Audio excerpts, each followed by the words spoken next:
We will discuss another very important tumor, which is a malignant tumor. Before we have studied the benign tumor, which is pleomorphic adenoma. Today we will study the mucoepidermoid carcinoma. Let's start it. Bismillahirrahmanirrahim. Okay, so basically, what happens that it is a malignant salivary gland tumor, either of major or of the minor salivary glands. It has very degree of aggressiveness. We will discuss in further. There are three stages of aggressiveness, like in squamous cell carcinoma. It has three cells, which is mucosinus, intermediate, and squamoid tumor cells, which produce the cystic or solid patterns. It accounts for 10% of salivary gland tumors.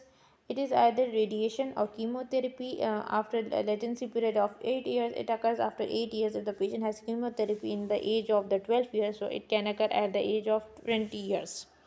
Okay, the most important is it is mostly common in parotid gland, and in which lobe? It is in superior lobe. It is more common. Then it has minor salivary glands of palate. Okay, then it can occur in any age, but the most common is fourth and fifth age is and occasionally in teenager. More common in female. You can see here there's a mass which is present, a purplish mass which is present on the palate area. Okay, it can be basically clinically resemble to pleomorphic adenoma due to its form, and cystic lesions are basically fluctuant. It is fluctuant in aggressive stage. It becomes penile ulcerative. In early, it is movable, but in later stages, it becomes fixed to the underlying structures. 1 to 4 centimeter in diameter. The facial paralysis can occur because the facial nerve is present near which is present in a parotid gland, due to which, and so it occurs in the poorly differentiated tumors. Always remember that intraorally well differentiated tumors, when it is fluctuant or mucosinous, and it has intact surfaces, number one, and bluish, it can be mistaken as mucocele, but it cannot be mistaken mucocele because it is present on the palatal area, and mucocele is present mostly on the lower lip. Always. Poorly differentiated tumors become painful and has ulcerative surface. Why become it is ulcerative? Because there is a continuous irritation to the lesion. Okay, so then it becomes ulcerated. Histopathology very important and easy. It is non-capsulated, so it becomes invasive.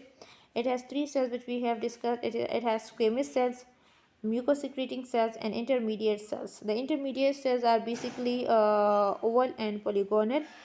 Okay, either it differentiate into the mucous or squamous cells. It has three different grades, basically depending on relative proportions of individual cell types and their arrangements. Has three: low grade, moderate, and high grade. Basically, it is a broad pushing. It has a broad pushing frontward. It means basically na, when the tumor is in chain form, small chains, so it can move into the blood vessels, and it can also invade the lymphatics. But when it is large, basically it is broad, so it cannot move into the blood vessels or lymphatics. Okay, so due to this, it is considered a broad pushing front. It has a broad pushing front, basically broad pushing front. Okay, non-capsulated. Okay, then it has in histology, it is we have also said previously that it has aggressiveness. It has three stages of aggressiveness. Okay, so it has well differentiated, moderately differentiated, and then it is poorly differentiated. So let's discuss the well differentiated. Okay, basically prominent cyst formation, always remember, very important. Cellular atypia is minimum. High quantity of mucus cell. Okay, uh basically. Okay, okay, look at the epidermoid cells are either in clumps and strand form. Okay, and the cystic spaces are lined by mucus secreting cells. Okay, In between cystic spaces and epithelium islands, the mature fibrous stroma is present. Very important point. Squamous cells, if present, they show keratinization may and partially line the cyst. The mucous cells the mucus into the cyst, they form colons, means they combine and then they rupture either. They each other, and they in this case they release the mucus into the stroma, which is okay. So when the cyst becomes ruptured, when it becomes ruptured, it releases the mucus into the stroma and becomes reactive inflammation.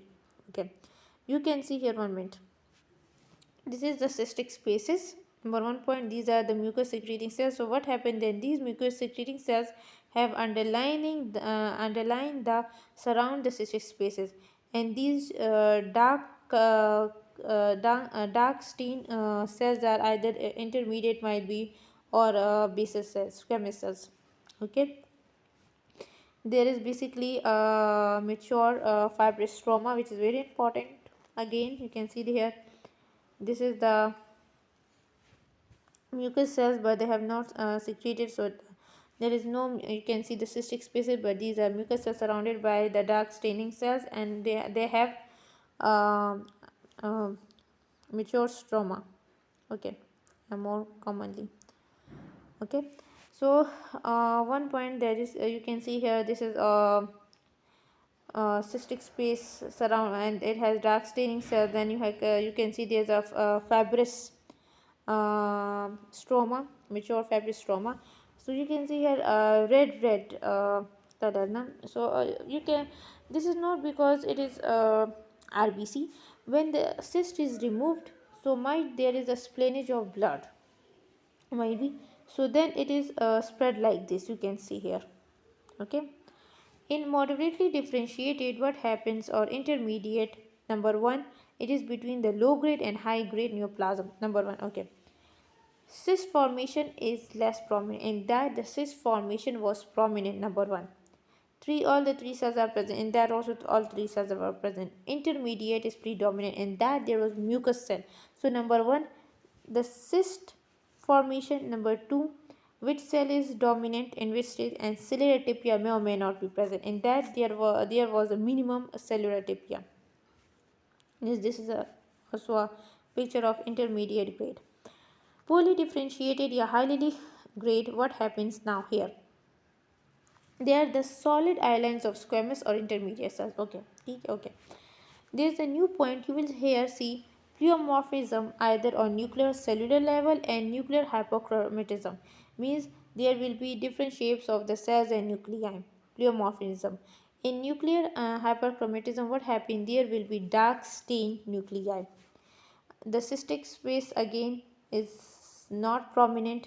Mucus secreting cells is actually infrequent, in which in those stage in which the mucus is secreting cells are more, so there are more cystic spaces more prominent. Okay, the tumor is difficult to distinguish from squamous cell carcinoma, but in there are no keratin pus. In that, there were more keratin. Okay, you can see here, these are the solid islands. Okay, you can see here the solid islands of either squamous cell or intermediate cells, and very less stroma is here. You can see here this, and very less stroma.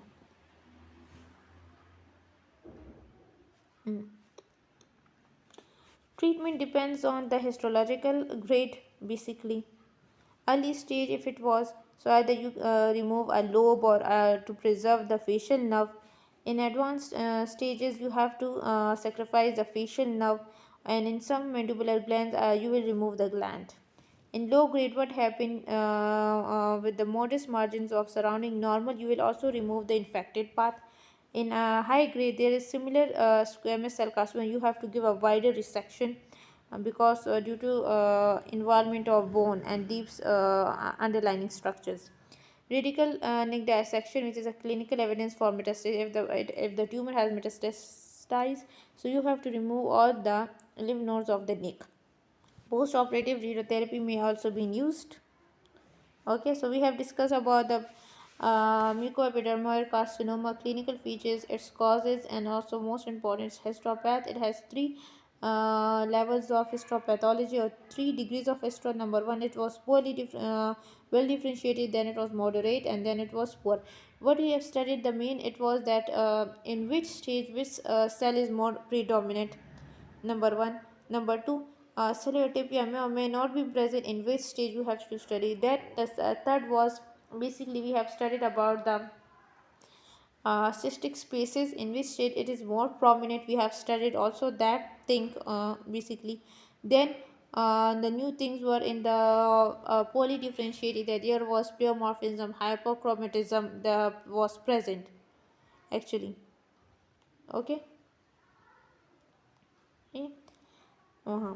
And one more point, their poorly differentiated of mucoepidermoid carcinoma can be differentiated from the poorly differentiated of squamous cell carcinoma on the on the basis of presence of keratin pus.